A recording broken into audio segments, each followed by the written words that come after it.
Saudara, perokok pasif ternyata tak bisa dianggap sebelah mata. Mayoritas anak-anak selalu menjadi korban, bahkan menelan korban jiwa. Apakah sebenarnya betul, saudara, Indonesia saat ini darurat perokok pasif, khususnya pada anak-anak? Untuk mengetahuinya, saksikan liputan Berkas Kompas kali ini. Jangan mengira seseorang yang tak merokok terbebas dari bahaya. Celaka tak hanya mengintai mereka yang merokok secara aktif, tapi juga bagi para perokok pasif. Anak jadi salah satu sosok paling rentan terdampak rokok. Merokok dekat anak berbahaya untuk mereka.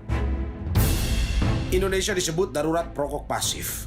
Yayasan Lentera Anak dan UNICEF tahun 2022 lalu memaparkan data lebih dari 1.000 responden nyaris seluruhnya pernah terpapar asap rokok. Kebanyakan cuma bisa pasrah. Mereka tak berdaya menghindari asap rokok. Kangen bercanda sama Iban, kangen nangisnya Iban. Udah berusaha nggak nangis, tapi aja kangen. Gimana dong?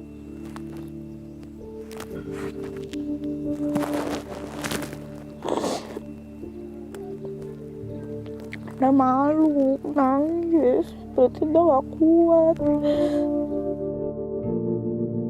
Air mata membasahi pipi Desti Puspita di pusara Gibran, anak ketiganya. Bulan Mei lalu, Gibran, buah hati Desti yang berusia 7 bulan, dikuburkan di sini. Meski sesak masih terasa di dada, Desti mau berbagi cerita pada kami tentang nasib nahas Gibran yang jadi perokok pasif. Aku tuh kayak mimpi kali ya, Mas. Jadi tuh kayak ngiang-ngiangnya tuh kayak, wah, Iban masih ada suara nangisnya, masih ada suara ketawanya, masih dengar. Tapi kok kayak nggak bisa peluk, nggak bisa ngelakuin hal-hal yang biasa aku lakuin sama Iban. Siapa yang Anda paling salahkan dalam peristiwa ini? Aku, diri sendiri. Ini Gibran saat berusia 6 bulan. Ia begitu riang dan aktif. Si bungsu yang manja ini amat disayang kedua kakaknya. Bak tersambar petir di siang bolong. Desti amat terkejut kala Gibran divonis pneumonia. Iya, pneumonia. Rokok jadi biang keladinya. Suami Desti perokok berat. Adik dan kakaknya yang turut tinggal serumah dengannya juga pecandu rokok.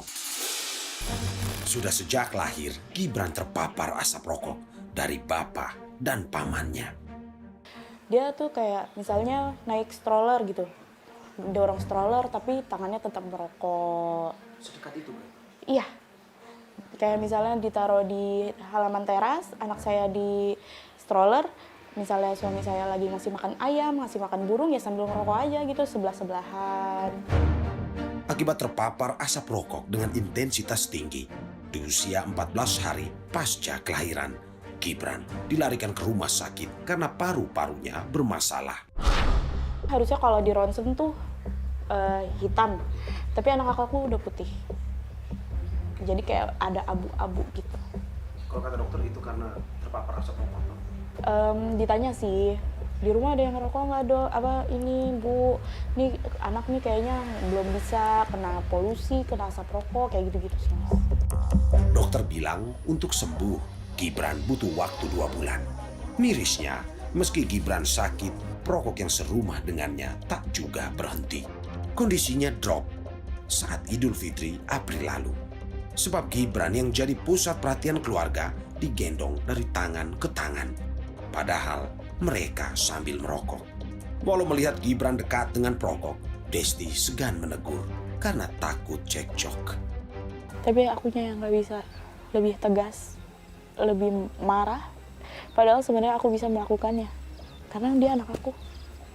Dia hak aku. Aku bisa, misalnya ada orang yang gendong anak aku sambil merokok, aku bisa harusnya ambil. Tapi aku nggak melakukan itu. Di situ kesalahan terbesar. kenapa nggak dilakuin, kenapa harus diem dengan alasan berantem, dengan alasan ribut, padahal harusnya anak tanggung jawab kita, hak kita, harusnya kita bisa melakukan apa aja, tapi aku nggak bisa melakukannya. Udah, semua hasilnya sekarang udah penyesalan aja, Mas.